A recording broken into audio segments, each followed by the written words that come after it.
ప్రేమ కలిగిన మా ప్రియ పరలోకమందున్న మా తండ్రి, గడిచిన కాలమంతా మమ్మల్ని అందరినీ క్షేమంగా కాపాడి మరలా ఈరోజు ఈ విధంగా మీ అమూల్యమైన మాటలు నేర్చుకునే భాగ్యాన్ని మాకు ఇచ్చినందుకు కృతజ్ఞతలు తండ్రి. ఆసక్తిగా వచ్చిన ప్రతి ఒక్కరిని జ్ఞాపం చేసుకోండి. మా అందరికీ అవసరమైన మంచి మాటలు మీ జ్ఞాన గ్రంథం ద్వారా వినిపించమని వేడుకుంటూ యేసుక్రీస్తు వారి పేరటి ప్రార్థన అడిగి వేడుచున్నాం మా పరమ తండ్రి, ఆమేన్. చేరు వచ్చిన మీ అందరికీ, అలాగే దైవజనులకు, పెద్దలకు, షడ్రక్ రాజు గారికి, యోసేపు గారికి, అలాగే సురేష్ గారికి, పెద్దలైన ప్రతి ఒక్కరు కూడా ప్రభు పేరట వందనాలు చెల్లిస్తుందండి. ఇంతవరకు మంచి మాటలు మనం విన్నాం. మరికొద్ది నిమిషాలు ఆశ్చర్యపోయిన ఆశ్చర్యకరుడు అనే అంశాన్ని మనం బైబిల్ నుంచి ఆలోచిద్దాం. ఆశ్చర్యపోయిన ఆశ్చర్యకరుడు. ఆశ్చర్యం అంటే మనందరికీ తెలుసు, వండర్స్. ప్రజలంతా విస్తుపోయే పని ఎవరైనా చేస్తే దాన్ని ఆశ్చర్యం అంటారు. ఎన్నో కార్యక్రమాలకు మనం ఆశ్చర్యపోతుంటాం. మన కళ్ళ ముందు ఎన్నో విషయాలు చూసి మనం ఆశ్చర్యపోతుంటాం. ఆశ్చర్యపోయే పనులు చేసే చాలామంది వాళ్ళకొక రికార్డు, గిన్నిస్ బుక్ అనేది ఉంది. అందులో ఎవరి పేర్లు ఉంటాయి? మనుషులను ఆశ్చర్యపరిచే పనులు ఏమన్నా చేసుంటే వాళ్ళని ఆ బుక్లో రాస్తుంటారు వాళ్ళ పేర్లు. యూట్యూబ్లో మనం కొట్టినా ఏం చేశారో, ఎలాగ ఆశ్చర్యపరిచారో అందులో ఉంటాయి. మామూలుగా మనం గోళ్ళు కట్ చేసుకున్నాం అనుకోండి, గోళ్ళు ఎదుగుతుంటే అందులో మట్టి వెళ్ళిపోతుంది, క్రిములు వెళ్ళిపోతాయి అని కట్ చేసుకుంటాం. అది పెద్ద ఆశ్చర్యం కాదు, రోజు అందరూ చేస్తారు. కట్ చేసుకోకుండా అలా వదిలేసాడు అనుకోండి, ఓ సంవత్సరం, 2 సంవత్సరాలు, 3 సంవత్సరాల పాటు ఆ గోళ్ళు ఇంత పొడవును పెరిగిపోయి అనుకోండి, ఇది ఆశ్చర్యం.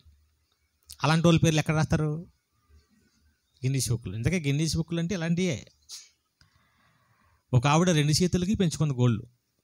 ఎంతంత ఉన్నాయంటే ఇక్కడ నుంచి అదిగో షడ్రక్ రాజు గారు అంత దూరం, ఈ చేతికి 5, ఈ చేతికి 5. అది అందరూ చూసి ఏం చేశారు? ఆశ్చర్యపోయారు. నిజంగా ఒక రకంగా నేను ఆశ్చర్యపోయాను. ఇప్పుడు అన్నం ఎలా తిందో, స్నానం ఎలా చేసేదో, మరి 2 చేతులకి ఈ పొడవుగా ఉంటే పరిస్థితి చెప్పండి. చాలా పనులు చేసుకోలేము. ఆవిడ్ని గిన్నీస్ బుక్లో పేరెక్కించారు.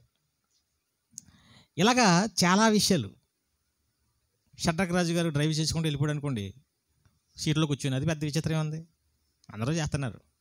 అలా కాకుండా ఆయన కొంచెం జుట్టు పెంచుకొని, మీసాలు పెంచుకొని, జుట్టుకోతాడు, మీసాలకోతాడు, ఈ చేతులు వెంట్రుకలు కూడా పెంచుకుని దీనికోతాడు, మొత్తానికి వెంట్రుకలకు తాళ్ళు కట్టి లాక్కెళ్తున్నారు.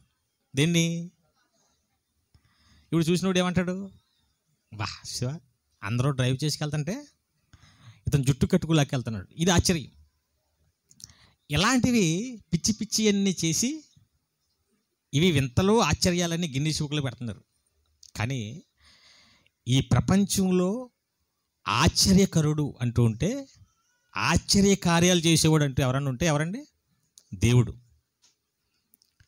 దేవుడే ఆశ్చర్యకరుడు. ఒకసారి బైబిల్లో చూద్దాం. కీర్తనల గ్రంథం 98వ అధ్యాయం 1వ వచనం. కీర్తనల గ్రంథము 98వ అధ్యాయం 1వ వచనం. యెహోవా ఆశ్చర్య కార్యములు చేసి ఉన్నాడు. దేవుడు ఏం చేశాడంట? ఏం చేశాడు? ఆశ్చర్య కార్యాలు.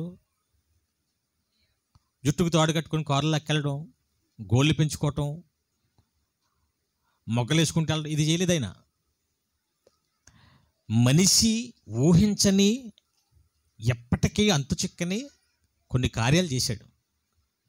అందులో ఈ విశ్వాన్ని కలిగించడం ఒక ఆశ్చర్యం. అంతే కదండి.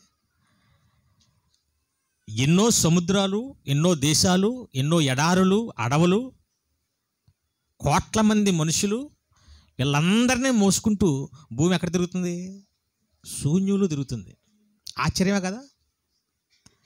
ఇది ఆశ్చర్యం.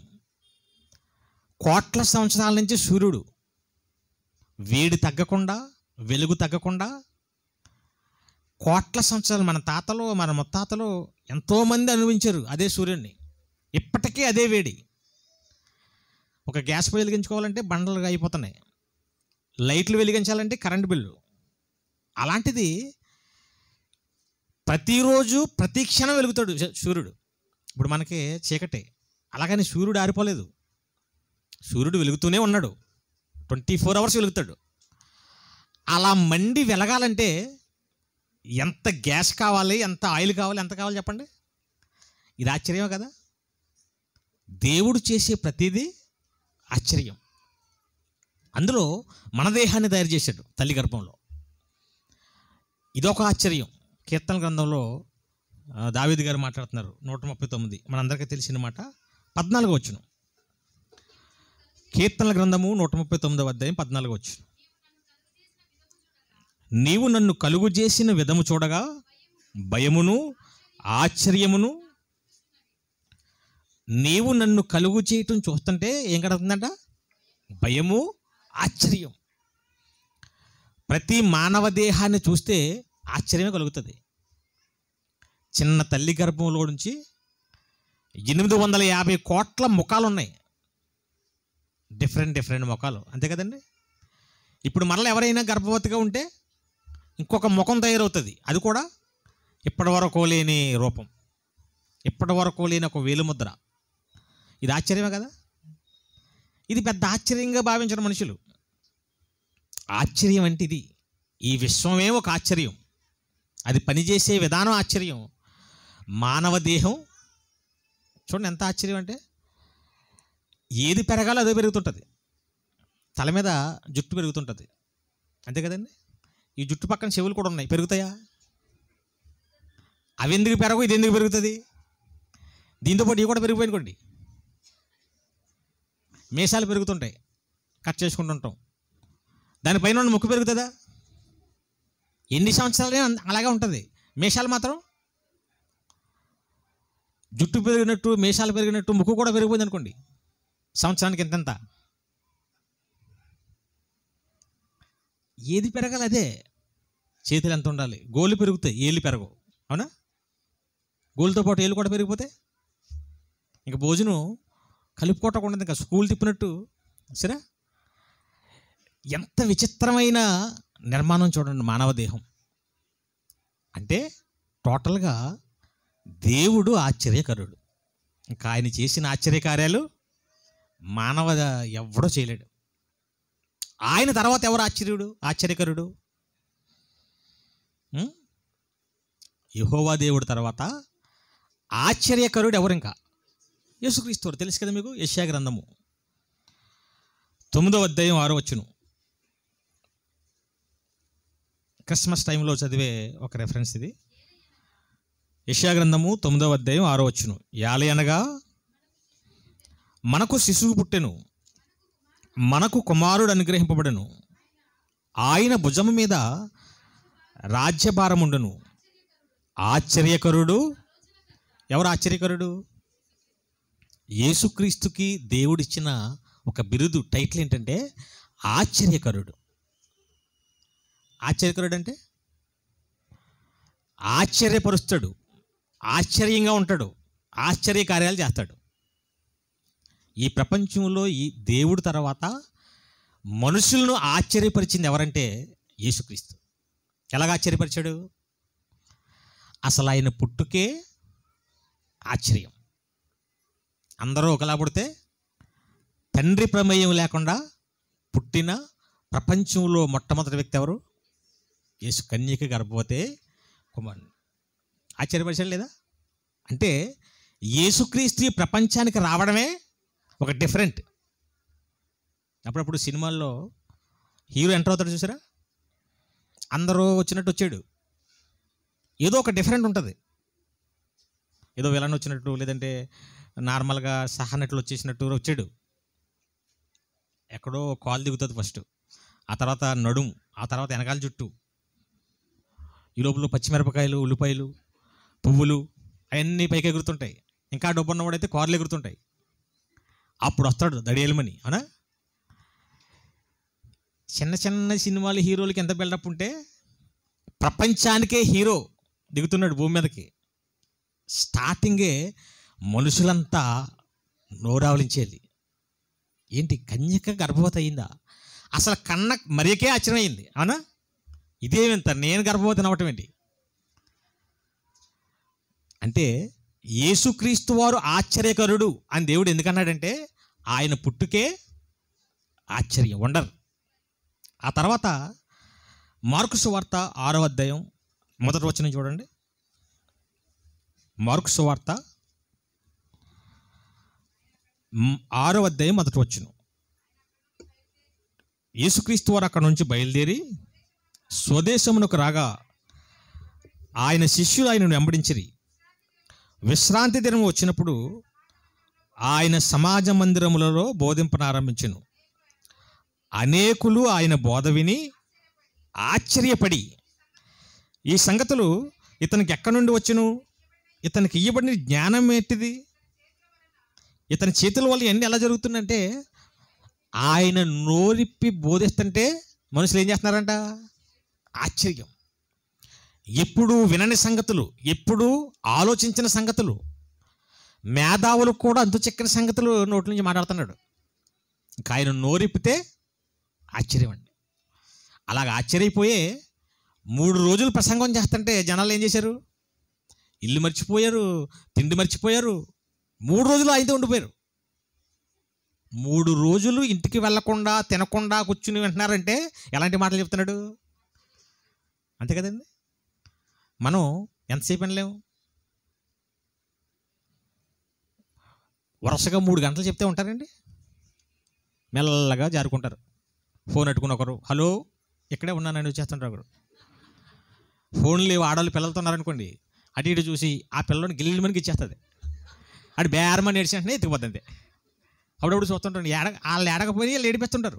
ఎందుకు? బయటికి వెళ్ళిపోవడానికి. ఇంకేదో ఇంకెట్టుకుని పోతారు మొత్తాన్ని. కదా ఎక్కడంటారు 3 గంటలు?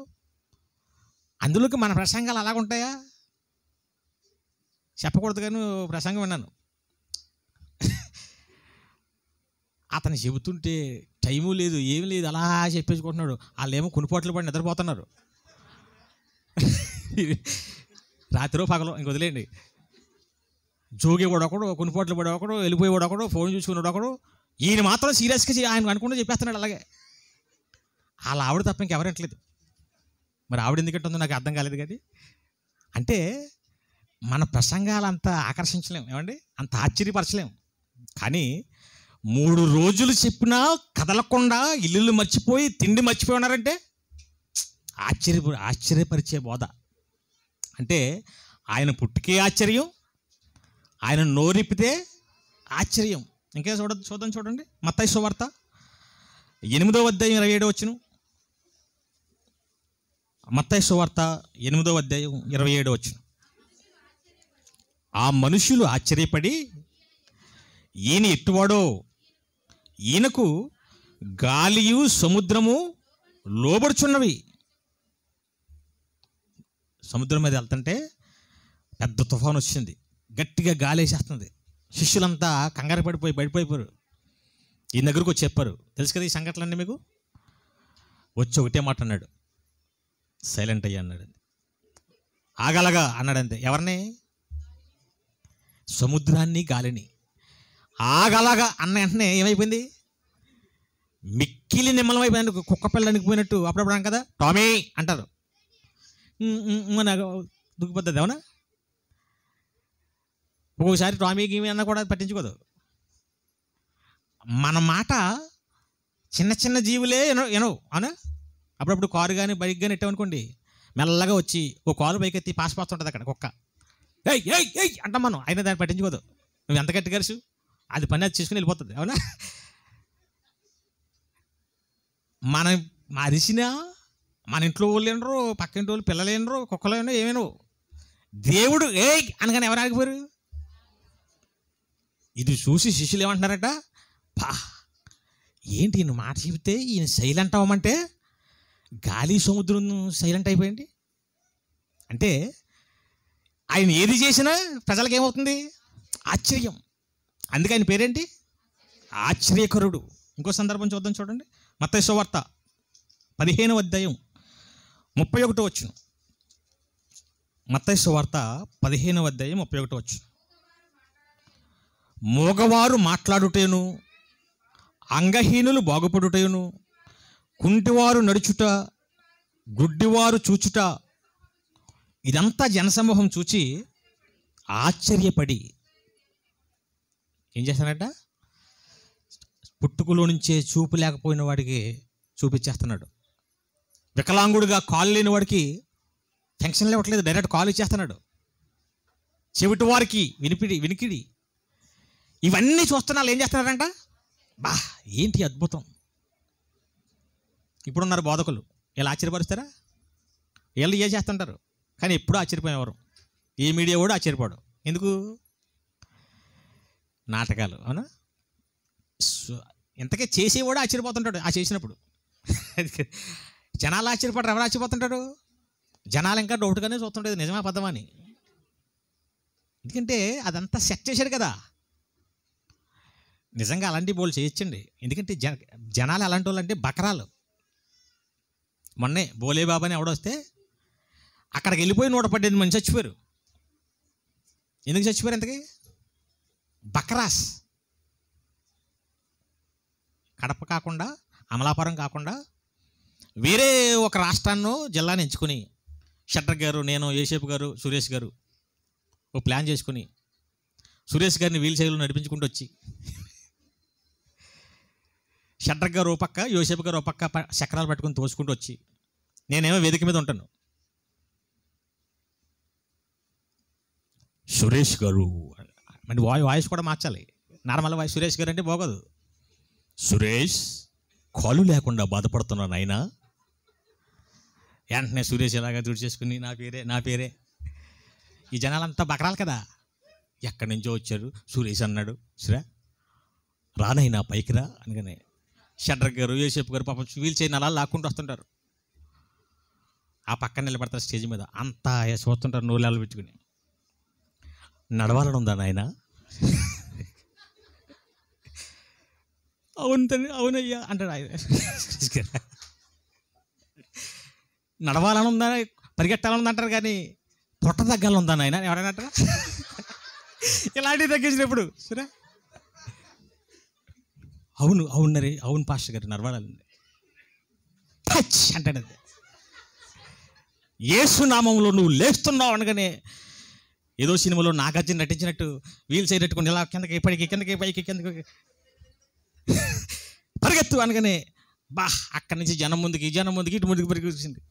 జనం అంతా ఏమైపోతారు ఇప్పుడు? అసలు నిజంగా ఇతను కుంటోడేనా? ఇతనికి ఏమైనా ఫంక్షన్ వస్తుందా? వికలాంగుల ఫంక్షను. అసలు అతను దేవుడు ఎప్పుడు చూడలేదు. ఈ పక్కన నడిపించుకొచ్చారు, వీళ్ళెవరు తేడాగా ఉన్నారు. ఏం ఆలోచించరండి. అయ్యగారి కుంటోడిని నడిపించేసాడు. యేసుక్రీస్తు ఎలాంటి నాటకాలు ఆడలేదు. పుట్టుకలో నుంచే వాళ్ళ కళ్ళ ముందే చూపు లేకుండా తిరుగుతున్నాడు, వాళ్ళ కళ్ళ ముందే కుంటుతూ ఉన్నాడు పాపం. అలాంటి వారికి ఏం చేశాడు ఆయన? వాళ్ళ కళ్ళ ముందే నకిలీ మాయా మంత్రం లేకుండా బాగు చేస్తే వాళ్ళందరూ ఏం చేస్తున్నారంట? ఆశ్చర్యం. ఎన్ని విషయాలు చెప్పుకున్నాం ఇప్పుడు మనం? పుట్టికే ఆశ్చర్యం, తర్వాత ఆయన నోరు విప్పితే ఆశ్చర్యపోతున్నారు, తర్వాత ఆయన ప్రకృతికి గద్దిస్తే ప్రకృతి లోబడిపోవటం చూసి ఆశ్చర్యపోతున్నారు, తర్వాత ఏంటంటే రవి గారి ప్రతిసారి అందుకునేవారు అందుకోవట్లేదు, నేను ఆశ్చర్యపోతున్నాను ఇప్పుడు. తర్వాత ఇప్పుడు చెప్పాను కదా, ఆయన అద్భుతాలు స్వస్థతలు చేస్తుంటే ఆశ్చర్యం. అందుకే ఆయన పేరేంటి? ఇంకా ఆయన మరణం కూడా ఆశ్చర్యం. చనిపోయి 3వ దినమున మరలా తిరిగి లేచి మరలా వచ్చి 40 రోజులు జనాలందరికీ కనపడ్డాడంటే ఇదేంటి? ఆశ్చర్యం. తనను చంపేస్తున్న వాడిని కూడా తండ్రి వీళ్ళు ఏం చేస్తున్నారో అసలు ఎవరు అనరు. అది ఎవరంటారండి ప్రపంచంలో? ఇంత వాకింగ్ చెప్పు నేనంటానా? ట్రైన్లో ఎవడైనా నేను రిజర్వేషన్ చేసుకునేది కూర్చున్నాడు అనుకోండి, ముందు గౌరవంగా చెప్తాను, అన్న సీట్ నాది, రిజర్వేషన్ ఎక్కడ ఉంది రిజర్వేషను, ఎక్కడ టీసీని తీసి తెచ్చుకో అన్నాడు అనుకోండి, అప్పుడు ఎలా ఉంటుంది మనకి? తండ్రి ఈయన ఏం చేస్తున్నాడో ఆయన పడుకొని వెళ్ళిపోతామా? టీసీ అంటావేంటి, నాది రిజర్వేషన్ అయింది, ఇదిగో చూసుకో, నీ చూపించి అంటాను, నాకు ఆయన నువ్వు టీసీని తెచ్చుకో అని అనుకోండి, అప్పుడు ఎలా ఉంటుంది పరిస్థితి? నరేషు నరరూపుడు అయిపోతాడు అప్పుడు. ఏంటి నా సీట్లో నువ్వు కూర్చొని టీసీని రమ్మంటే నువ్వు తెచ్చుకొని వచ్చేద్దా లేదా? ఎవరికైనా వచ్చేద్దండి కోపం, ఎవరికైనా వచ్చేద్ది మంట. కానీ ప్రాణాలు తీస్తున్న వాడిని కూడా క్షమించమని ప్రార్థన చేశాడంటే ప్రపంచంలో అది ఇప్పుడు అందుకున్నాడు ఆయన. ఆశ్చర్యం. ఇదంతా యేసుక్రీస్తు వారి జీవితమే ఆశ్చర్యం అండి. ఎక్కడో ఇజ్రాయేల్ దేశంలో మారుమూల ప్రాంతంలో పుట్టిన ఆయన ఈరోజు చనిపోయి 2024 సంవత్సరాలు అవుతున్నా ప్రపంచ దేశాలలో ప్రతి ఒక్కరికి తెలిసైనా తెలిసే తెలియదు చెప్పండి. ఇది ఆశ్చర్యమే కదా? ఇది ఎవరికైనా అవుతుంది అసలు? మన జగన్ ఉన్నాడు, ఎంతమందికి తెలుసు? ఈ దేశంలో పూర్తిగా కూడా ఎవరికీ తెలియదు. మన రాష్ట్రంలో బాగా తెలుసు, పక్క రాష్ట్రాలకు తెలిసి ఉంటుంది. చంద్రబాబు అంతే, మోదీ కొన్ని దేశాలకు తెలుసు. ఇంత పెద్ద పోస్టులో ఉన్న వీళ్ళే అందరికీ తెలియలేదంటే ఇప్పుడు అందులోకి వాట్సాప్లు ఉన్నాయి, న్యూస్లు ఉన్నాయి, ఫేస్బుక్లు ఉన్నాయి, ఇన్స్టాగ్రామ్లో ఎన్ని ఉన్నా కూడా ఒక మనిషి ప్రపంచం అందరికీ తెలిసే అవకాశం అంతే కదండి. మనం ఉన్న ఎంతమంది తెలిసండి? మీరు కడప అంతా తెలుసా? కడప అంతా తెలిసి ఉంటుందా? పోనీ కడప ఈ మండలం అంతా తెలుసా? అసలు ఈ లోకల్లోనే చాలామందికి తెలిసి ఉండరు మీరు. అలాంటిది మారుమూల ఒక పేద గ్రామంలో ఒక పేద కుటుంబంలో పుట్టిన ఆయన ఏ టెక్నాలజీ లేకపోయినా ప్రపంచమంతా ఇప్పటికే ఆయన కోసం మాట్లాడుకుంటుందంటే ఇది మామూలు ఆశ్చర్యం కాదు, అంతే కదండి. అందులోకి అందరూ అందరికీ తెలియాలి నేను అనుకునే రీల్స్ పెడుతుంటారు. ఈ మధ్య రీల్స్ చేసి ఏం పెడుతుంటారు? యూట్యూబ్లో ఏది పడితే అది పెడుతుంటారు. ఎందుకంటే నేను అందరూ చూడాలి, చాలామందికి నేను తెలియాలి. నువ్వు ఎన్ని విన్యాసాలు చేసినా ఎంతమంది చూస్తారు? పెద్ద ఏం తెలీదు. కానీ ఏ టెక్నాలజీ లేని కాలంలో అయినా ఇదొక ఆశ్చర్యం. నెక్స్ట్, ఈ ప్రపంచంలో అత్యంత గొప్ప వ్యక్తి ఎవరు, ఎక్కువ మందిని ప్రభావితం చేసిన వ్యక్తి ఎవరు అని మీరు గూగుల్ సెర్చ్ చేశారనుకోండి, ఫస్ట్ ప్లేస్ ఎవరిది ఉంటుంది? యేసుక్రీస్తు. ఇదొక ఆశ్చర్యం. అంటే ఇలా మాట్లాడుకుంటే యేసుక్రీస్తు వారి జీవితం అంతా ఆశ్చర్యం, అవునా కదా చెప్పండి. అందుకే ఆయన పేరేంటి? ఆశ్చర్యకరుడు. ఏది చెప్పాను వరుసగా చెప్పండి. ఆయన పుట్టికే ఆశ్చర్యం, ఆయన బోధే ఆశ్చర్యం. తర్వాత ఎందుకు అడుగుతున్నాను మళ్ళీ? మీరు వింటున్నారా? గుర్తుందా? ఇవన్నీ పరీక్షించడం కోసం. నేను తర్వాత మర్చిపోయి లోపల గుర్తు చేసుకుందామని కాదు సుమా. మళ్ళీ చెప్పండి. మొదటిదేంటి? పుట్టుగా ఆశ్చర్యం. తర్వాత బోధ చేస్తే ఆశ్చర్యం. తర్వాత ఆయన మాట ప్రకృతి లోబడడం ఆశ్చర్యం. తర్వాత ఆయన స్వస్థతలు అద్భుతాలు చేస్తుంటే ఆశ్చర్యం. తర్వాత ఆయన మరణం ఆశ్చర్యం. ప్రపంచానికి పరిచయం అవ్వటం. ఎప్పటికీ చచ్చిపోయి 2024 సంవత్సరాలైనా ప్రపంచం అంతా ఎక్కడో ఇజ్రాయేల్ దేశం, ఎక్కడో కడప, ప్రకాష్ నగర్, ఎక్కడ ఇంకా ఆయన కోసం చెప్పుకుంటున్నామంటే ఆశ్చర్యంగా చెప్పండి. ఇదంతా యేసుక్రీస్తు వారి జీవితం. అందుకే ఆయన పేరు ఆశ్చర్యకరుడు. ఎప్పటికీ ఆయన కోసం ఆశ్చర్యంగానే చెప్పుకుంటారు. ప్రపంచాన్నే ఆశ్చర్యపరిచే ఆశ్చర్యకరుడు ఒక అతను చూసి ఆశ్చర్యపడింది. ఎంత విచిత్రం! అదే మన పాఠం. ఆశ్చర్యపోయిన యేసుక్రీస్తు వారి జీవితమే ఆశ్చర్యమైతే కోట్ల మంది ప్రపంచ జనాభా కోసం చెప్పుకుని మాట్లాడుకుని ఆశ్చర్యపోతుంటే అలాంటి ఆశ్చర్యకరుణ్ణి ఒక అతను ఆశ్చర్యపరిచాడు. ఇది ఏమైనా చిన్న విషయం అంటారా? ఎవరతను? ఏం చేశాడు? యేసు ఎందుకు ఆశ్చర్యపోయాడు? ఒకసారి బైబిల్లో చూద్దాం. లూకా సువార్త 7వ అధ్యాయం మొదటి వచనం. లూకా సువార్త 7వ అధ్యాయం మొదటి వచనం. ఆయన తన మాటలన్నీ ప్రజలకు సంపూర్తిగా వినిపించిన తరువాత కపెర్నహూములోకి వచ్చెను. ఒక శతాధిపతికి ప్రియుడైన దాసుడొకడు రోగి అయి సావసిద్ధమై ఉండెను. ఒక శతాధిపతి ఉన్నాడంట. శతాధిపతి అంటే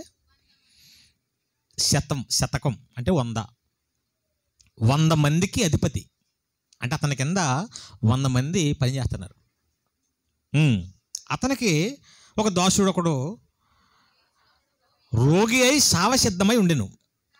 శతాధిపతి యేసును గూర్చి విని ఆయన వచ్చి తన దాసుని స్వస్థపరచవలనని ఆయనను వేడుకొనుటకు యూదుల పెద్దలను ఆయన వద్దకు పంపెను.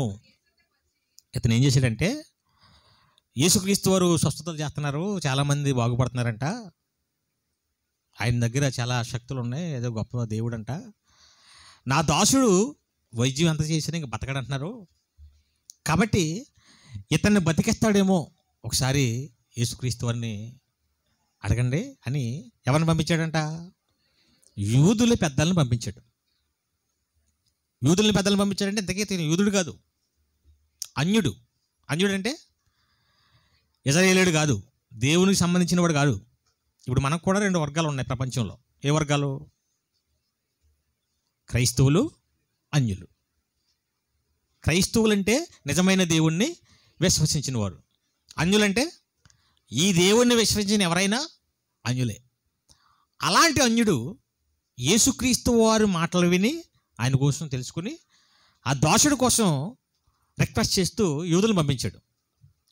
వాళ్ళు ఏం చెప్తున్నారు చూడండి, 4వ వచనం. వారు యేసునొద్దకు వచ్చి, నీ వలన ఈ మేలు పొందుటకు అతడు యోగ్యుడు.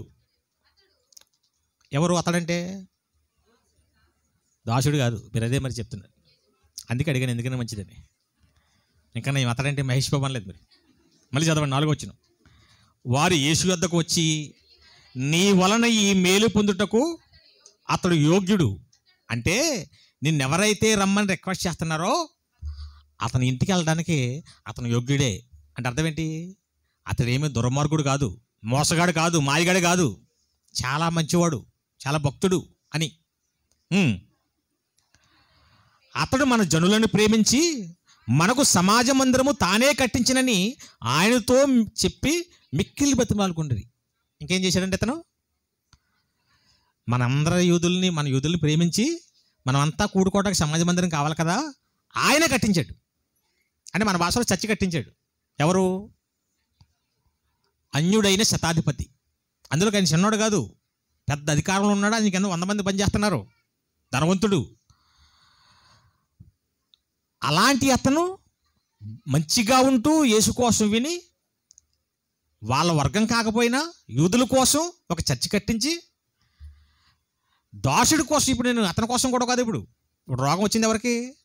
శతాధిపతికి కాదు, అతని కింద పనిచేసి ఒక అతనికి రోగం వస్తే యేసుక్రీస్తు వారిని బ్రతిమలాడుకుంటున్నారు, పంపించాడు. అప్పుడు ఏం జరిగింది చూడండి. కావున యేసు వారితో కూడా వెళ్ళెను. ఆయన ఇంటి దగ్గరకు వచ్చినప్పుడు శతాధిపతి తన స్నేహితులను చూచి, మీరు ఆయన వద్దకు వెళ్ళి, ప్రభువా, మళ్ళీ ఇంకొకరు పంపిస్తున్నాడు. ఆల్రెడీ పంపించాడు కదా, మరి ఎవరు? యూదులు వెళ్ళి యేసుని తీసుకొచ్చేస్తున్నారనే విషయం తెలిసిపోయింది, ఇన్ఫర్మేషన్ వచ్చింది ఇతనికి. ఏంటి జస్ట్ అడగమన్నాను, ఆయన మాట ఇస్తే చాలు, కానీ ఈయన ఇంటికే తీసుకొచ్చేస్తున్నారు. అర్జెంటుగా మళ్ళీ అతని దగ్గర ఉన్న స్నేహితులు పంపించి ఆయన్ని ఇంటికి రావద్దని చెప్పండి. ఏమంటున్నాడు చూడండి. తన స్నేహితులను చూసి, మీరు ఆయన వద్దకు వెళ్ళి, ప్రభువా, శ్రమ పుచ్చుకొనవద్దు, మీరు నా దగ్గరికి మళ్ళీ నడుచుకుంటూ రావటం ఏంటి అసలు? నీవు నా ఇంట్లోనికి వచ్చుటకు నేను పాత్రుడను కాను, అందుచేత నీ వద్దకు వచ్చుటకు పాత్రుడనని నేను ఎంచుకోనట్లేదు. అసలు నాకు అంత అర్హత లేదు, నువ్వు మా ఇంటికి వచ్చే అంత అర్హత నాకు లేదు, అంత గొప్పను కాదు. అయినా అసలు మీరు రానవసరం లేదు, మీరు జస్ట్ మాట సెలవిస్తే నేను అతని కోసం చెప్తున్నాడు. నేను ఒకటి రమ్మంటే వస్తాడు, ఒకటి పొమ్మంటే. కానీ 8వ వచనం, నేను సహాధికారములకు లోబడిన వాడను, నా చేతి క్రిందను సైనికులు ఉన్నారు. నేను ఒకరిని పొమ్మంటే పోవును, ఒకరిని రమ్మంటే వచ్చును. నా దాసుని చేయమంటే ఇది చేయనని చెప్పి నేను చెప్పినట్టు ఆయనతో చెప్పుడని వారికి పంపాను. ఎప్పుడైతే ఇంటికి కూడా రావద్దు, జస్ట్ మీరు మాట ఇవ్వండి చాలు, దాసుడు బాగుపడిపోతాడు అని మరలా స్నేహితులను పంపించాడో, యేసు ఆ మాటలు విని అతను గూర్చి ఆశ్చర్యపడిపోయాడు. ఎందుకు ఆశ్చర్యపడి? ఇంతకీ ప్రపంచమేమో యేసుని చూసి ఆశ్చర్యపోతుంది. యేసు ఎవరిని చూసి ఆశ్చర్యపోయాడు? ఎందుకు ఆశ్చర్యపోయాడు? ఫస్ట్ ఇతను అసలు యూదుడు కాదు, ఇజ్రాయేలీయుడు కాదు, దేవుడి కోసం సరిగా తెలియదు. నెక్స్ట్ ఇతనేమి చిన్నోడు కాదు, ఒక మంచి స్టేజ్లో ఉన్నాడు. ఇతని కిందే చాలామంది పని వాళ్ళు ఉన్నారు. అలాంటి ఇతను యూదుల కోసం మందిరం కట్టించడం ఏంటి, భక్తిగా బ్రతకడం ఏంటి, నన్ను చూడకపోయినా, నన్ను మాటలు ప్రత్యక్షంగా వినకపోయినా నేను ఇంత గొప్పవాడినని అసలు ఇంటికి దగ్గరికి రాకుండానే మాటిస్తే చాలు నా దోషుడు బాగుపడిపోతాడని ఎంత నమ్మకం ఏంటి, నేను ఇంటికి వస్తుంటే నా ఇంటికి వచ్చే పాత్రుని కాదు నేను అని అంత తగ్గించుకోవటం ఏంటి? ఇదంతా ఒక అన్యుల్లో చూసి ఏసేమైపోయాడు? ఆశ్చర్యపడే విషయమా కాదు చెప్పండి? ఇదే విషయాన్ని మత్తయి సువార్తలో రాశారు, అది కూడా చూద్దాం. 8వ అధ్యాయం 5వ వచనం. మత్తయి సువార్త 8వ అధ్యాయం 5వ వచనం. మత్తయి సువార్త 8వ అధ్యాయం 5వ వచనం. ఆ శతాధిపతి, ప్రభువా, ఆ వీడియో రెడీ చేయండి, నీవు నా మళ్ళీ చదవండి. 8వ అధ్యాయం 5వ వచనం. ఆయన కపెర్నహూములో ప్రవేశించినప్పుడు ఒక శతాధిపతి ఆయన యొద్దకు వచ్చి, ప్రభువా, నా దాసుడు పక్షవాయువుతో మిగిలి బాధపడుచు ఇంట్లో పడి ఉన్నాడని చెప్పి ఆయన వేడుకొనెను. యేసు, నేను వచ్చి వాడిని స్వస్థపరిచెదనని ఆయనతో అతనితో చెప్పగా, ఆ శతాధిపతి, ప్రభువా, నీవు నా ఇంట్లోకి వచ్చేటకు నేను పాత్రుని గాను, నీవు మాట మాత్రం సెలవివ్వమని అప్పుడు నా దాసుడు స్వస్థపరచబడును అని చెప్పాడు. 10వ వచనం చూడండి. యేసు ఈ మాట విని, ఇక్కడ చదివినప్పుడు మీకు ఒక డౌట్ రావాలి. ఏం డౌట్ రావాలి? లూకా సువార్తలో చదివారు కదా ముందు, ఇప్పుడు ఏ సువార్త చదువుతున్నారు? దానికి దీనికి ఏమైనా తేడా అనిపించిందా? తేడా అనిపిస్తే ఆశ్చర్యం, కానీ అనిపించకపోతే ఆశ్చర్యం ఉంది. తేడా అనిపించిందన్న వాళ్ళు చేస్తండి. అది ఈ మగవాళ్ళు ఇద్దరు పాపం, ఆడవాళ్ళకి ఏ తేడా అనిపించలేదు. ఎలాంటి వాటిలో తేడాలు అనిపించాం మీకు? లూకా సువార్తలో శతాధిపతి యూదులను పంపించాడు యేసు దగ్గరికి, అవునా కదా? మరలా దగ్గరకు వచ్చేస్తుంటే మళ్ళీ ఏం చేశాడు? స్నేహితులను పంపించాడు. డైరెక్ట్ అవ్వలేదు అసలు. మత్తయి సువార్తలో ఏం చదువుతున్నాము ఇప్పుడు మనం? శతాధిపతి వెళ్ళాడు, మరలా ఆయనేమో వస్తానంటే వద్దు బాబు, మాట ఇవ్వాలన్నాడు. ఇంతకీ యేసు దగ్గరికి వెళ్ళింది యూదులా శతాధిపతి అని ఒకడు బైబిల్తో పనేసాడు. బైబిల్ ఎలాంటివి ఉంటాయి, ఒకదానికి ఒకటి సంబంధం ఉండదు. పోనీ అది ఇది వేరా కాదు, రెండు ఒకటే, అదే ఊరు, అదే అతను. మా అతనేమో శతాధిపతి వెళ్ళాడని మత్తయి సువార్తలు ఉంటే డైరెక్ట్గా వెళ్ళి మాట్లాడాడని, యూదులు స్నేహితులు వెళ్ళాడని ఎక్కడుంది? లూకా సువార్తలు. ఎంతకు వెళ్ళింది యూదులా శతాధిపతి? ఇది లాస్ట్లో చెప్తాను అండి. ముందు యేసు ఆశ్చర్యపడిపోవడానికి రీజన్, ఎందుకు ఆశ్చర్యపడిపోయాడంత? ఎందుకు ఆశ్చర్యపడిపోయాడంటే, యేసు కోసం ప్రతిరోజు తెలిసి, యేసు మాటలు ప్రత్యక్షంగా వింటూ, యేసు చేస్తున్న అద్భుత కార్యక్రమాలు చూస్తూ సొంత జనాల్లో యేసు మీద నమ్మకం పెంచుకోలేదండి, అవునా కదా? కూడానే తిరిగాడు ఇస్కరియోతు యోధ. చనిపోయిన వాళ్ళను కూడా లేవటం చూశాడు, సముద్రము గాలి అణిగిపోవటం చూశాడు, కుంటివారు మూగవారు అందరూ స్వస్థపరచడం చూశాడు. ఇంత ప్రత్యక్షంగా చూసిన యోధ యేసు మీదకి విశ్వాసం కలిగిందా? యేసు చచ్చిపోతే నేను ఎలా బతకాలని అమ్మేశాడు యేసుని. పక్కనే ఉండి తిరుగుతున్న పేతురుకి యేసు మీద అంత విశ్వాసం వచ్చిందా? సముద్రం మీద నడుస్తుంటే నేను కూడా నడుస్తాను ప్రభు అన్నాడు. రా నాయనా అన్నాడు. సగం దూరం వెళ్ళాక ఏమైపోయాడు? భయం వేసేసింది. పక్కనే యేసున్నా కూడా ఆల్రెడీ ఆయన నడుస్తున్నాడు, అప్పటికే గొప్పవాడు అని తెలుసు. అయినా సరే పేతురుకి ఏం కలిగింది? అవిశ్వాసం. ఏం చేసి? అన్నీ చూసి. లాజరు చచ్చిపోయాడు, అప్పటికే యేసుక్రీస్తు వారు చనిపోయిన వాడిని కూడా బ్రతికిస్తున్నాడు అన్న విషయం లాజరు సిస్టర్కి తెలుసు, శిష్యులకు తెలుసు, అందరికీ తెలుసు. 3 రోజుల తర్వాత వస్తే ఆ లాజర్ సిస్టర్స్ యేసు దగ్గర పడి ఏమేడుస్తున్నారు? నువ్వు ఉంటే బతుకుదుడు నాయన. ఎప్పుడుంటే? ఆ చచ్చిపోయినప్పుడు ఉంటే బతికించేద్దు, 3 రోజులు అయిపోయింది, నీ వల్ల కూడా ఏమవదు అనే కదా దాని అర్థం. ఫస్ట్ టైం వేసి ఏడ్చాడు. ఎందుకు ఏడ్చాడు? లాజర్ అంటే ఎంత ప్రేమో అనుకున్నారు వీళ్ళు. లాజర్ అంటే ప్రేమ రాలేదు. ఇంతమందిని నేను చచ్చిపోయిన వాళ్ళు బతికించాను కదా, ఇంత విచిత్ర కార్యక్రమాలు చేశాను కదా, చూసి ఆశ్చర్యపోయారు కదా, అలాంటిది 3 రోజులు లేట్ అయితే ఇప్పుడు నేను లేవలేను, బతికించలేనా? అసలు నేను ఏదైనా చేయగలనన్న విశ్వాసం ఎప్పుడు వస్తుంది వీళ్ళకి? అన్నీ చూసి అన్నీ విని వీళ్ళకి నా మీద ఇంకా విశ్వాసం లేదు.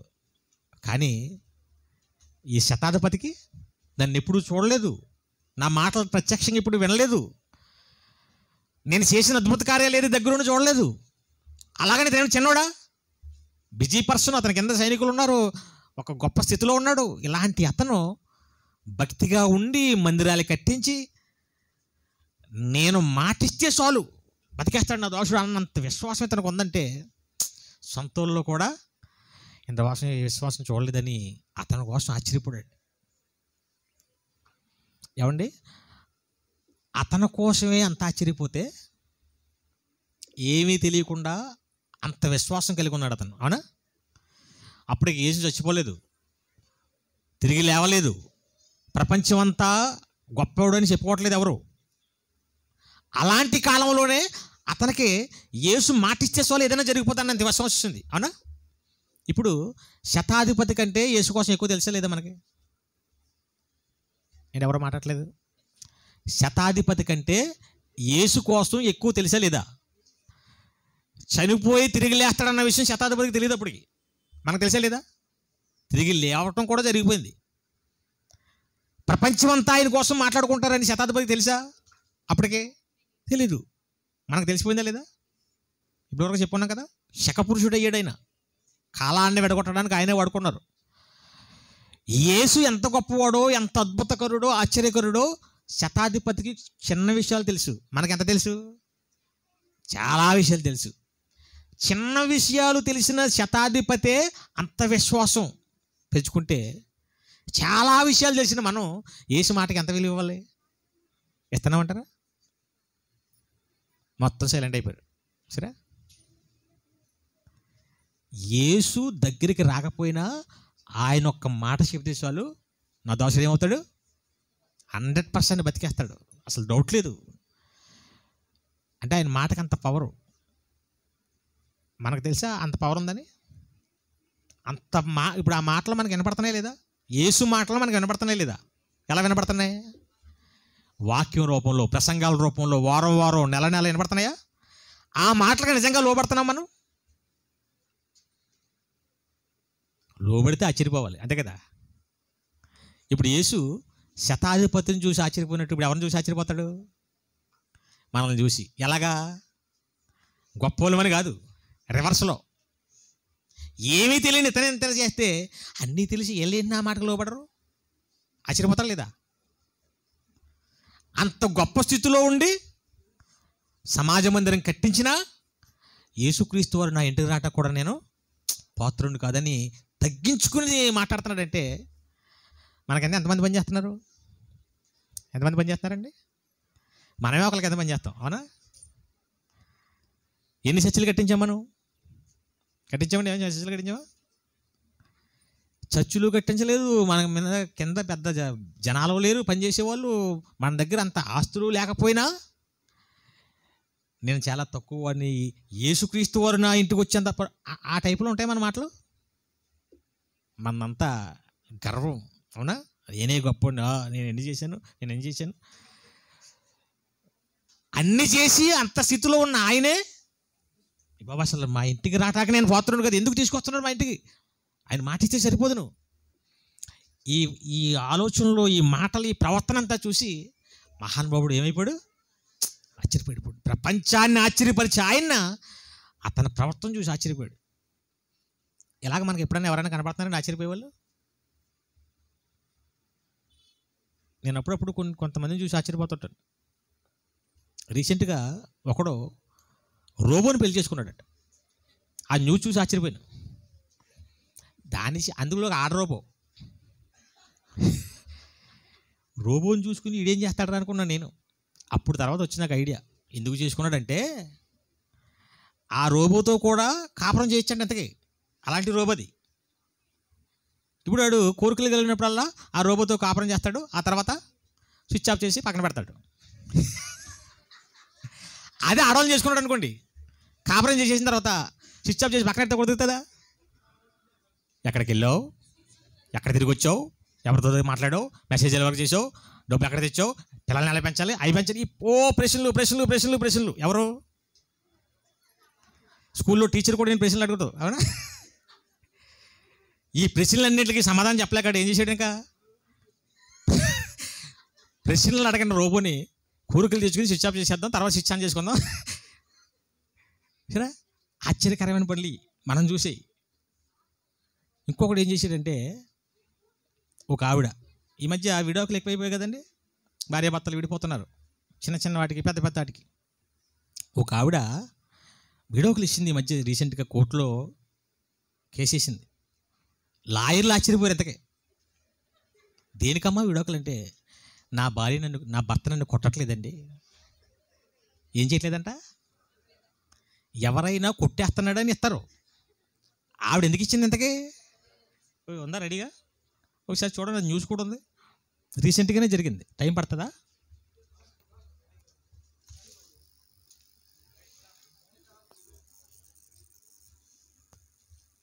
తొందరగా, మనకు టైం లేదు, స్పీడ్గా.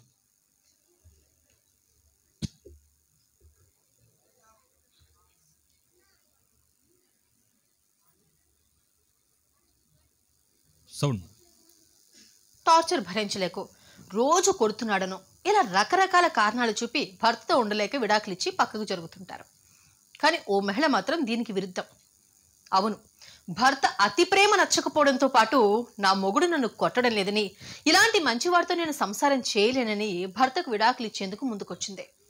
వినడానికి కాస్త నవ్వు తెప్పించేలా ఉన్నా ఇది నిజం.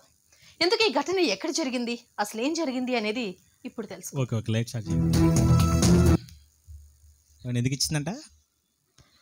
కొట్టట్లేదని ఇచ్చిందని చెత్తని చూసారా?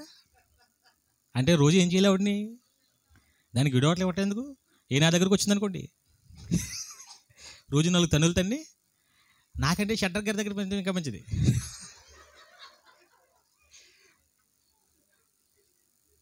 అంటే ఎలాంటి మనుషులు ఉన్నారు చూసారా?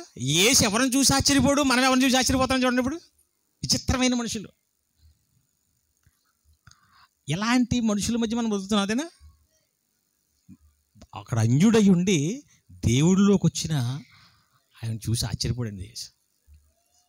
నేను కూడా అప్పుడప్పుడు కొంతమందిని చూసి ఆశ్చర్యపోతాను. మొన్నే రాజమండ్రి దగ్గర మడికని ఒక మీటింగ్కి వెళ్ళాను. అతనికి 2 కాళ్ళు లేవు. మీటింగ్ పెట్టించిన కన్వీనర్కి 2 కాళ్ళు లేవు. మా వీధిలో మీటింగ్ పెడుతున్నామండి రండి అని చెప్పడానికి, ఇంటింటి తిరగడానికి కాళ్ళు లేవు. నెక్స్ట్ ఈ మీటింగ్ నా దగ్గర డేట్ తీసుకుని పాంప్లెట్లు అవి పెట్టిన తర్వాత అలా ఆవిడ అతను వదిలేసి వెళ్ళిపోయింది. సడన్గా షాక్ ఇచ్చింది. ఎందుకు వెళ్ళిపోయింది? ఎంతకి కాళ్ళు లేనోడితో నేను కాపురం చేయలేనని వెళ్ళిపోయింది. ఇదో బాధ, కాళ్ళు లేవు, అతనేమో పనులు చేసుకోలేడు, ఆ మీటింగ్ కార్యక్రమాలు చూడలేడు, ఒక పక్క వాతావరణం ఏమో వర్షాలు పడుతున్న టైంలో. ఎంత టెన్షన్లో కూడా అతను ఖచ్చితంగా నేను ఫోన్ చేసి, మరి పరిస్థితులు బాగలేదు కదండి, మీ ఇంట్లో పరిస్థితులు బాగలేదు, వాతావరణం బాగలేదు, ఆపేద్దాంలేంటే అస్సలు ఖచ్చితంగా నాకు విశ్వాసం ఉంది, మీరు వచ్చేయాలండి, నేను ఏదో రకంగా జరిగేస్తాను. అప్పుడు నేను ఏం చేసి అనుకుంటున్నారు, నిజంగా ఆశ్చర్యపోయినాను. కాళ్ళు ఉన్నవాడు కూడా అసలు దేవుడి పనులు చేయడు, కాపురం భార్య పిల్లలతో సంతోషంగా ఉన్నవాడు కూడా దేవుడి పనులు చేయడానికి రాడు. అలాంటిది చిన్న వర్షం వస్తే మీటింగ్ రారు, అవునా? వాతావరణం బాగోకపోయినా, కాళ్ళు లేకపోయినా, భార్య కాళ్ళు వంక పెట్టుకుని వికలాంగుడని వెళ్ళిపోయినా అసలు దేవుడిని తిట్టాలి అతను, అవునా? కాళ్ళు లేకుండా చేసావు, అందరినీ బాగా పుట్టించావు, ఈ కాళ్ళు లేకపోవటం వల్లే నా భార్య కూడా నాకు విలువకుండా వెళ్ళిపోయింది అని దేవుడు తిట్టాల్సిన అతను నేను దేవుని కోసం ప్రకటించాలని కార్యక్రమం చేశాడంటే ఆశ్చర్యమే కదా? ఇది ఆశ్చర్యం. ఆశ్చర్యపరిచే వాళ్ళు ఉన్నారు ఇప్పటికీ. మొన్న ఒక ఊరు వెళ్తే అతను పెద్ద మీటింగ్ పెట్టాడు, పగల రాత్రి కూడా. పెద్ద స్టేజ్లు వేసి సుమారుగా 30-40 వేలకు వచ్చి పెట్టాడు. మీటింగ్ అయిపోయిన తర్వాత సురేష్ గారు నేను కూడా వెళ్ళినప్పుడు భోజనానికి మా ఇంట్లో ఏర్పాటు చేసామండి దైవజనులు అందరికీ అన్నాడు. ఇంటి దగ్గరికి వెళ్తే అది ఎలా ఉందనుకుంటున్నారు? షెడ్డు, బాత్రూమ్లా కూడా లేదు అది. మళ్ళీ అతనికి 4-5 పిల్లలు, దానికి గోడలు లేవు, ఓపెన్. అక్కడే పడుకుని చూస్తున్నారు. పాప పిల్లల్ని పడుకోబెట్టేశాడు. భయంకరమైన వేడి ఎండాకాలం, అందులోకి గోడల్లో ఏమీ లేవు. ఇతను మీటింగ్ పెట్టాడా? 30-40 వేలకు వచ్చి పెట్టాడా? ఏమంటే 30-40 వేలు అంటే గోడలు కట్టుకొచ్చి అనుకుంటారు కదా ఎవరైనా? చక్కగా ఇంటి ముందు ఇల్లు చూసుకుందారు అనుకుంటారా? అతను బోలు మంది తిట్టుకుంటూ ఉంటారు. ఇల్లు శుభ్రంగా ముందు చూసుకో, మీటింగ్ ఏంట్రా నీకని. అలాంటి అతను మీటింగ్ పెట్టి మళ్ళా వచ్చినందుకు నాకు డబ్బులు ఇస్తున్నాడు. ఆశ్చర్యపోయినాను. ఇలాంటి వాళ్ళు కూడా ఉన్నారా దేవుడి కోసం? మనం ఏం చేస్తున్నామండి? మనం చేసే పనులు ఆశ్చర్యంగా ఉండాలవనా? అందులోకి మనం ఎవరు? క్రీస్తును ధరించుకున్న క్రైస్తవులం. దేవుడు ఆశ్చర్యకరుడైతే ఆ దేవుని కుమారుడు యేసుక్రీస్తు ప్రపంచాన్ని ఆశ్చర్యపరిస్తే ఆ క్రీస్తును ధరించుకున్న మనం ఏం చేయాలి? ఆశ్చర్యపరచాలి. మనల్ని చూస్తే అందరూ ఏమైపోవాలి? ఎవరినో చూసి మనం ఆశ్చర్యం కాదు, మనల్ని చూసి అందరూ ఆశ్చర్యపోవాలి. అలా ఉన్నామా ఆశ్చర్యపరిచేలాగా? ఎప్పుడు ఉంటాం ఆశ్చర్యకరంగా? ఒక మాట చెప్తాను, చూద్దాం. 1 పేతురు, తొందరగా తీసుకోండి. 1 పేతురు 4వ అధ్యాయం 3వ వచనం. పేతురు రాసిన 1 పత్రిక 4వ అధ్యాయం 3వ వచనం. మనము పోకిరి చేష్టలు, దురాశలు, మద్యపానము, అల్లరితో కూడిన ఆటపాటలు, త్రాగుబోతుల విందులు, చేయదగని విగ్రహ పూజలు, ఇవన్నీ ఇంతకుముందు చేసాం. ఇంతకుముందు అంటే ఎప్పుడు? క్రైస్తవంలోకి రాకముందు విందులు, పార్టీలు, డ్యాన్సులు, విగ్రహారాధనలు, మూఢనమ్మకాలు ఇవన్నీ చేసాం. ఇప్పుడు ఏమయ్యాం మనం? క్రైస్తవంలోకి వచ్చేసాం. ఇంతకుముందు ఇవన్నీ చేసినప్పుడు అందరితోనే చేసాం. వాళ్ళందరూ ఇప్పుడు ఉన్నారు, కానీ మనం అందులో సెపరేట్ అయిపోయి ఇక్కడికి వచ్చాం. ఎప్పుడైతే సెపరేట్ అయిపోయి వచ్చామో ఇంతకుముందు అన్నీ మానేసి సెపరేట్ పనులన్నీ చేస్తున్నప్పటికీ జనాలు మనం చూసి ఏం చేయాలి? అదే ఉంది అక్కడ, అన్యజనుల ఇష్టము నెరవేర్చుకున్నటకు గతించిన కాలమే చాలును, అపరిమితమైన దుర్వ్యాపారం యందు తమతో కూడా మీరు పార్టిసిపేట్ చేయట్లేదు, ఇంకా వాళ్ళతో ఇవన్నీ చేయట్లేనందుకు వారు ఆశ్చర్యపడిపోవాలి మిమ్మల్ని చూసి. ఎలాగా? ఇంతకుముందు ఏమనంటే నోరు వచ్చిన పడిపోయేది బాబు, ఇప్పుడు చెత్తలాగా అందరినీ బూతులు తిట్టేసేది, అందరికీ గొడవ వచ్చేసేది. చర్చికి వెళ్ళి మారిపోయిందంట. ఇప్పుడు ఏం చేసినా కూడా మాట్లాడలేదు, క్షమించానంటుంది. అలాగే ఎప్పుడైనా ఆశ్చర్యపోయారేమో మిమ్మల్ని చూసి ఎప్పుడైనా ఆశ్చర్యపోయారండి? అలాగా అసలు ఎవరు తలవపలేదు, ఏం చేయలేదు. మనల్ని అలాగా ఆశ్చర్యపోరు. చర్చికి వెళ్ళి ఇలా బూతులు మాట్లాడేస్తుందేంటి, ఈ టైపులో ఆశ్చర్యపోతుంటారు. అదే కదా రివర్స్ మన అంతా. చర్చికి వెళ్తానండి ఇలాంటి మాటలు మాడుతుందండి. మనల్ని చూసి సమాజం ఇంతకుముందు ఎలాగ ఉండేది, ఇప్పుడేంటి ఎలా మారిపోయింది?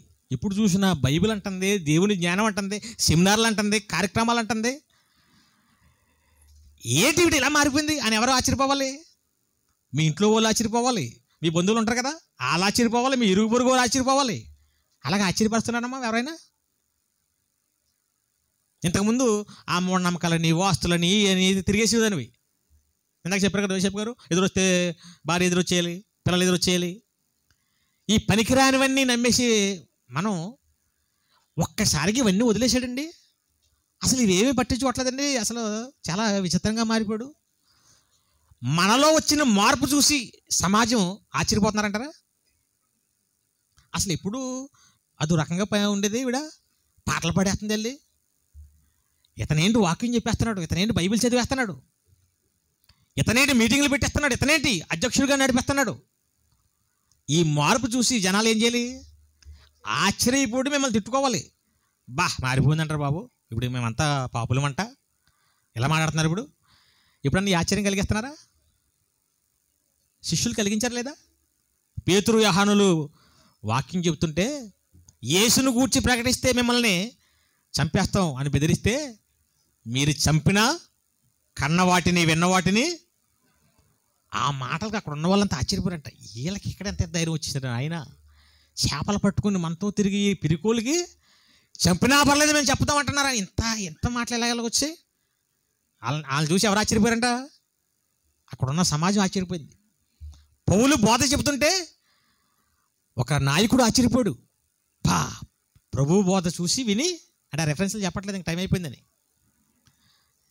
పౌలు బోధ చేస్తే ఆశ్చర్యపోతున్నారు. మనం బోధ చేస్తే ఆశ్చర్యపోతారా? తిట్టేసి మళ్ళీ దేవుని నమ్మకమని చెప్తుంది, సిగ్గుందా అంటారు. అవునా? మనం బోధ చేస్తే ఆశ్చర్యపోవాలి, మన పనులు చూసి ఆశ్చర్యపోవాలి, మన కార్యక్రమాలు చూసి ఏంటి ఇలా మారిపోయారు, ఈవిడేంటి ఇలా మారిపోయింది, ఇతనేంటి ఇలా మారిపోయాడు, ఏంటి ఇలా మాట్లాడుతున్నాడు, ఏంటి అసలు ఇతని స్టైల్ ఏంటి ఎలా మారిపోయింది, ఆశ్చర్యం అనిపించాలి. వాళ్ళే క్రైస్తవులు అవుతారు. అదేనండి, యేసు ప్రపంచాన్ని ఆశ్చర్యపరిచాడు, మనం మన చుట్టూ ఉన్నవారిని. అందుకే ఒక రెఫరెన్స్ చూద్దాం చూడండి. అపోస్తుల కార్యములు 2వ అధ్యాయం 7వ వచనం. అపోస్తుల కార్యములు 2వ అధ్యాయం 7వ వచనం.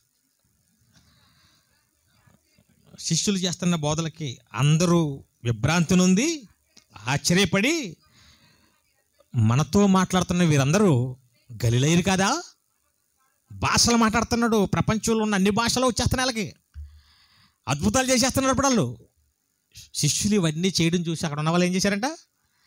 ఈయన మనతోనే కదా ఉన్నారు, ఈ గలిలయలు కదా తిరిగారు, ఏళ్ళేంటి ఇలా చేస్తున్నారు, ఆశ్చర్యం. అదే క్రీస్తుని ధరించుకుని మనం బ్రతుకుతున్నాం. మనం చూసి ఏం చేయాలండి? కానీ మనం చూసి జనం ఎలా ఆశ్చర్యపోతారు చెప్పనా? మనమే కొట్టుకు చేస్తాం. పాస్టర్ కొట్టుకు చచ్చిపోతుంటాడు, విశ్వాసి కొట్టుకు చచ్చిపోతుంటారు, సంఘంలో అన్ని గొడవలే. ఇవన్నీ చూసి ఎవరు ఆశ్చర్యపోతారు? దేవుడు అంటే, క్రైస్తవులంట, ఆయన అలా ఉన్నాడు, వెళ్ళేంటి మన ఈ ఆశ్చర్యం కలిగేస్తుంటారు. విచిత్రం చూసారా?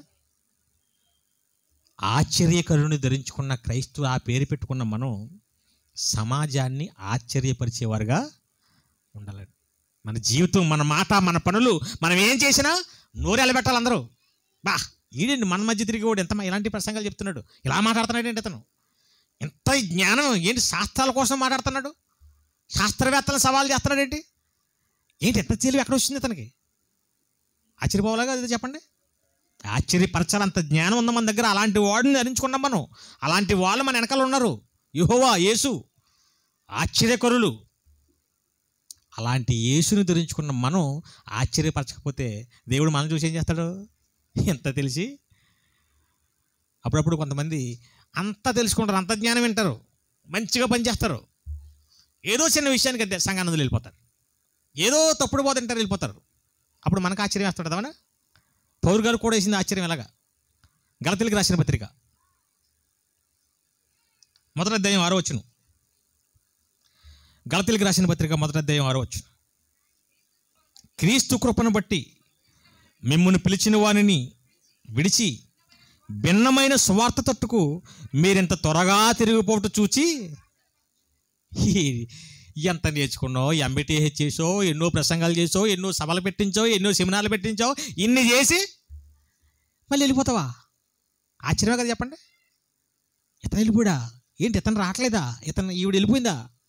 ఆశ్చర్యం. పనికిరాని ఆశ్చర్యాలు కలిగిస్తుంటాం మనం. ఒక అన్యుడు యేసునే, మనం యేసుని కాదు ప్రపంచాన్ని ఆశ్చర్యపరచాలి, అంతే కదండి. ప్రపంచమే మనల్ని చూసి ఇది ఆశ్చర్యపోయిన ఆశ్చర్యకరుడు. అలా ఆశ్చర్యపరుస్తున్న మనల్ని ఎవరో సడన్గా ఒకరు మారిపోయి వచ్చి దేవుడి కోసం గొప్పగా బ్రతికితే అప్పుడు మనం ఏం చేయాలి? వాళ్ళని చూసి ఆశ్చర్యపోవాలి. అప్పుడప్పుడు కొత్తగా మారుతారు కొంతమంది. ఇప్పటి నుంచో వచ్చేవాళ్ళు కాకుండా సడన్గా కొత్త వేరే మతంలోంచి, వేరే దాంట్లోంచి ఏదో మీటింగ్కి వచ్చి అక్కడికి వచ్చేస్తారు. అలా వచ్చేసి వాళ్ళు ఎంత చక్కగా ఉంటారంటే, వాళ్ళు గొప్ప గొప్ప స్థితిలో ఉన్నా సరే చాలా తగ్గించుకొని, చాలా వినయంగా, మంచి మంచి ఎస్ఐలు కానీ చాలామంది ఉంటారు కదా చర్చిల్లో, చాలా వినయంగా ఉంటారండి వాళ్ళు.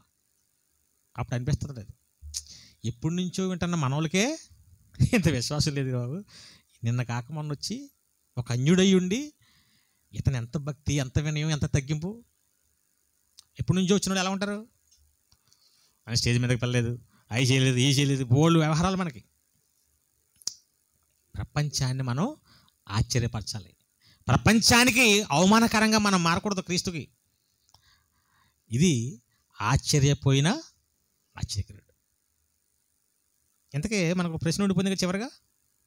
ఇంతకీ యేసు దగ్గరికి వచ్చింది శతాధిపత యూదులా? సమాధానం ఏంటి? ఆశ్చర్యకరంగా పెట్టారు మొక్కలు. యేసు దగ్గరకు వచ్చింది శతాధిపత యూదులా? గట్టిగా చెప్పండి. ఏమి వినపడలేదు నాకు. మళ్ళీ మూడోసారి చివరికి అడుగుతున్నాను. యేసు దగ్గరికి వచ్చింది శతాధిపత యూదులా? శతాధిపతి అన్నారు. యూదులు రెండు రాశాడంటే రెండు జరుగుతాయి, అవునా? కాకపోతే బైబిల్లో తప్పులు ఉండవండి. ఎందుకంటే లూకా సువార్త రాసింది క్రీస్తుని నమ్మిన వాడే, మత్తయి సువార్త రాసింది. వాళ్ళు ఎందుకు తప్పులు రాస్తారు?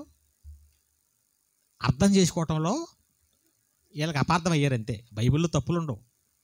అక్కడ ఎలాగ అర్థం చేసుకోవాలంటే, షడ్రక్ గారు నాకు ఈ మీటింగ్కి రమ్మని చెప్పారు. జాగ్రత్తగానండి. షడ్రక్ గారు ఏం చేశారు? పలానా రోజున మీటింగ్ రండి, సెమినార్ పెడుతున్నాం, మా అబ్బాయి బర్త్డే అని చెప్పారు.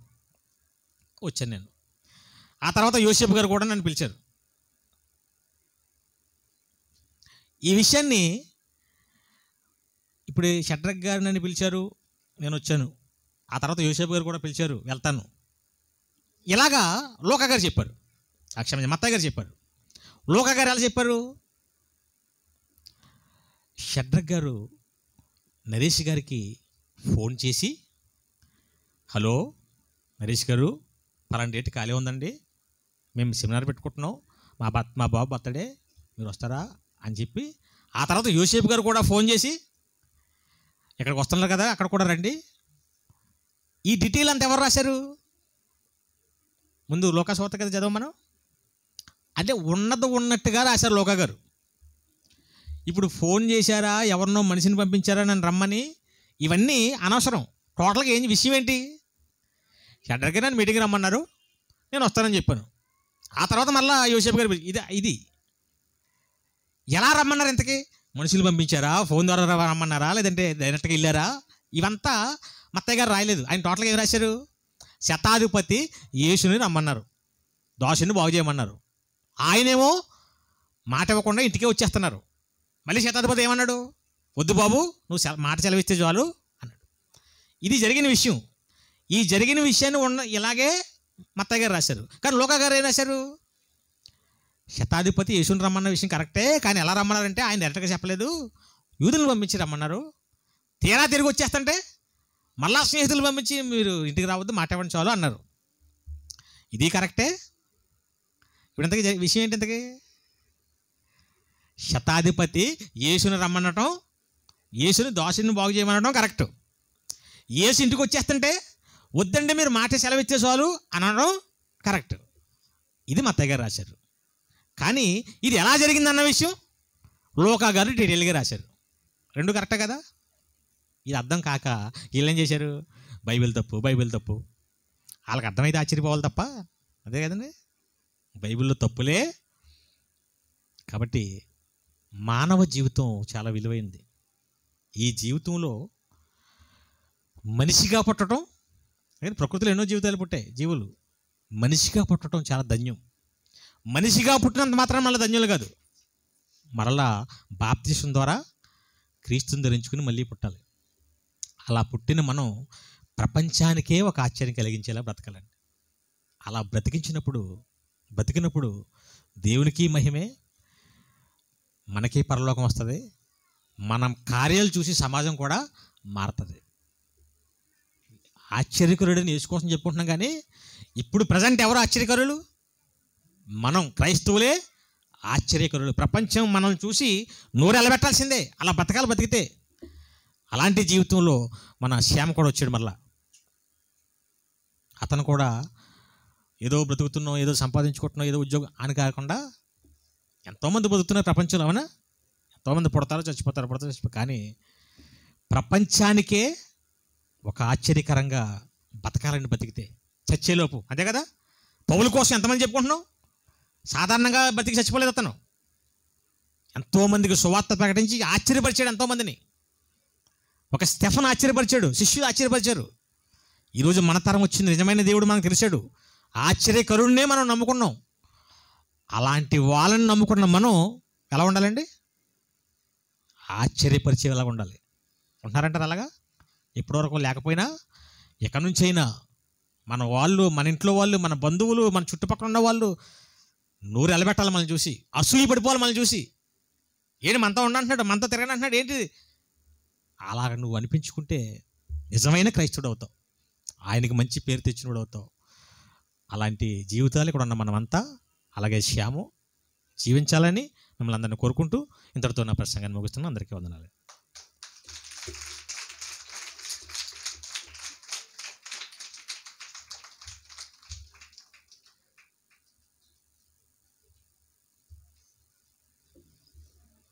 ప్రియులారా, మంచి ప్రసంగం మనం విన్నాం. యాక్చువల్గా చెప్పాలంటే ఈ ప్రసంగమే ఒక ఆశ్చర్యం. ఏమండి? మంచిది. అలాగే చాలామంది కూడా ఒక 10 ఏళ్ళు అయితే అన్నా కూడా చర్చికి వచ్చి ప్రార్థన చేయమంటే చేయలేకపోతూ ఉంటారు. నిజంగా అన్నగారు చెప్పారు. అలాంటి వాళ్ళని చూసినప్పుడు కూడా ఆశ్చర్యం. ఒక పాయింట్ వచ్చిందండి మధ్యలో. ఒకడు కూడా రోబోని పెళ్లి చేసుకున్నాడంట. విన్నారా? అంటే స్విచ్ ఆఫ్ చేసుకోవడం, స్విచ్ ఆన్ చేసుకోవడం. అంటే నేనేం చెప్పదలుచుకున్నానంటే, నాకు పెళ్లి కాకముందు తెలుసుంటే సరిపోయిండు ఇలాంటి రోబో గురించి అని ఆలోచన వచ్చింది నాకు. మంచిది. దేవుని పిల్లరా, ఆయన బోధలే ఆశ్చర్యం, ఆయనే ఆశ్చర్యం. అలాంటి ఆయన బోధలు ఆశ్చర్యకరంగా చెప్పిన ఆశ్చర్యకరుడు నరేష్ గారు. ఎస్, కరెక్టా? నరేష్ అంటే మంచి అభిమానం అండి నాకు. మేమిద్దరం చెప్పినాను ఎన్నోసార్లు, మీకు కలిసి చదువుకున్నాం యూనివర్సిటీలని. దేవుడికి వందనాలు.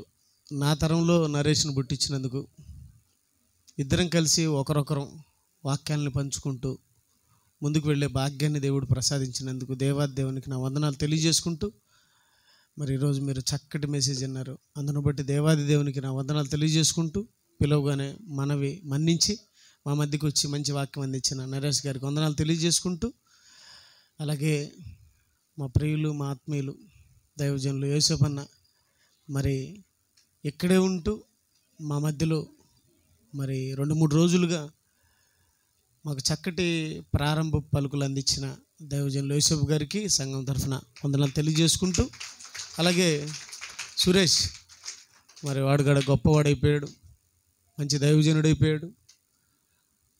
ఆయన పరిచర్యను ఆయన్ను దేవుడు దీవించాలని కోరుకుంటూ, మరి అనుకోకుండా మన మధ్యకు వచ్చాడు. అందరిని బట్టి కూడా సురేష్ గారికి ప్రభుపేట నా వందనాలు తెలియజేసుకుంటున్నాను సంఘం తరఫున. అలాగే పెద్దలు చాలామంది ఉన్నారు, ప్రసాద్ అన్న, అలాగే పెద్దిరాజు, చంద్రరాజ్ సార్, అలాగే రవన్న, విజయన్న, అందరికి కూడా నా వందనాలు తెలియజేసుకుంటూ, మరి ఆలస్యం లేకుండా యవనస్తులు భోజనాలు సిద్ధపరిస్తే, అలాగే మొదటగా పిల్లలకు పెట్టి పంపించాలి. గుర్తుపెట్టుకోండి, సంఘము దూర ప్రాంతాల నుంచి వచ్చిన వాళ్ళు జ్ఞాపకం చేసుకోండి.